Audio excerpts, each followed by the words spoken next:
All right, outdoors. Doug is going to help me crank one out.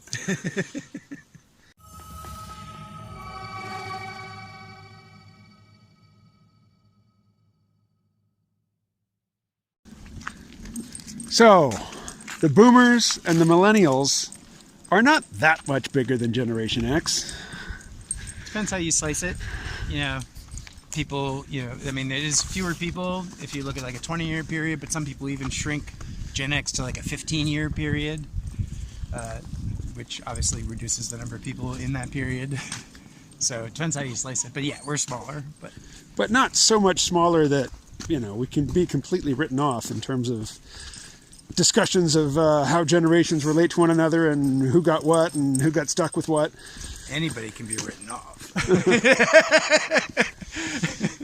Any short chunk of people that's not a majority is easily written off. When I say can, I guess one could be justified in doing.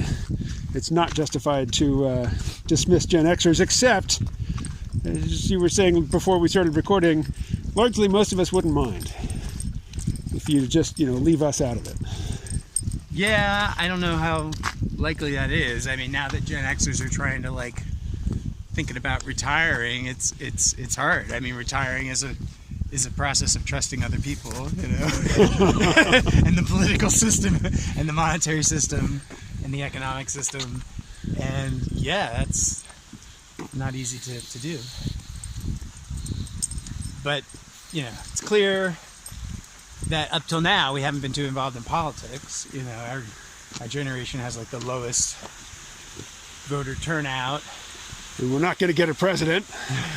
We're unlikely to get a president, like the silent generation. And we're probably we're basically paying for the boomers' retirement right now, and who knows what's in store, but... Well, there's plenty of millennials to support us in our retirement. Well, there's also plenty of millennials looking for free health care, free education, free this, $1,000 a month for nothing, who's going to pay for that, It's, who's going to be earning that kind of money to tap into tax-wise at that point, Gen Xers. We're basically going to fund the boomers, and then we're going to fund the millennials. And then the country will go broke, and we'll be on the streets with everybody else, I guess. But very old. That's about the shittiest time to be on the streets, I'd say. Yeah. Not that there's a good time. Yeah. Hard to be having challenges, health challenges. All kinds of things happen when you get old. It sucks getting old. Yeah, I don't recommend it, really. That's a nice composition. Doggies in the snow. We're not going in the snow. This is where our trek ends. All right. Well, Michael Bloomberg, you never lived there when he was mayor, did you? I don't think so. When was he mayor?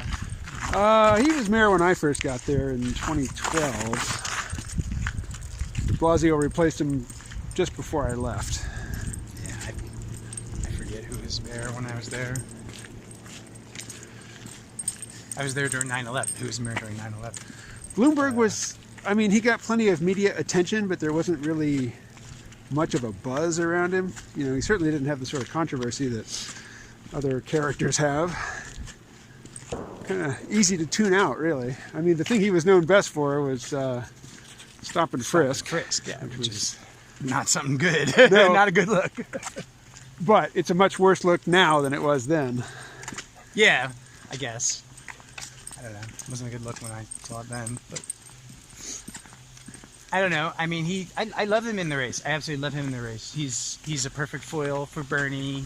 Certainly not taking votes away from anybody else. Only taking votes away from anybody else. He's not taking Bernie's votes. No. Biden and Buttigieg and Klobuchar really are the only characters with anything to lose. I guess maybe Warren, Booker. Not Warren so much. I think there's a pretty clear distinction between Warren and Bloomberg.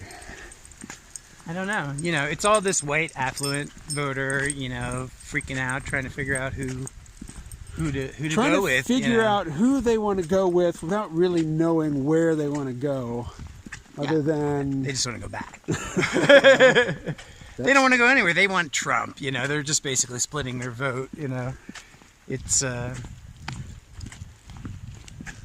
of silly. I mean, they're just neutering themselves politically, but whatever. It's not really hurting them because, of course, Warren is in there spoiling the progressive vote, and Bernie's still, you know, I don't know. It's hard to say. You know, delegates really is what matters, and we're getting into that time period soon when the delegates are going to start being racked up. But you know, if Warren is still anywhere around, then she's going to slice into the progressive vote and keep Bernie from getting 50% after Biden tanks. But who knows? who knows? Well, people in late 2020 know. People in late 2020, the future, yeah. I'm certainly, I guess, going to be there in the future, undoubtedly saying the thing that didn't happen.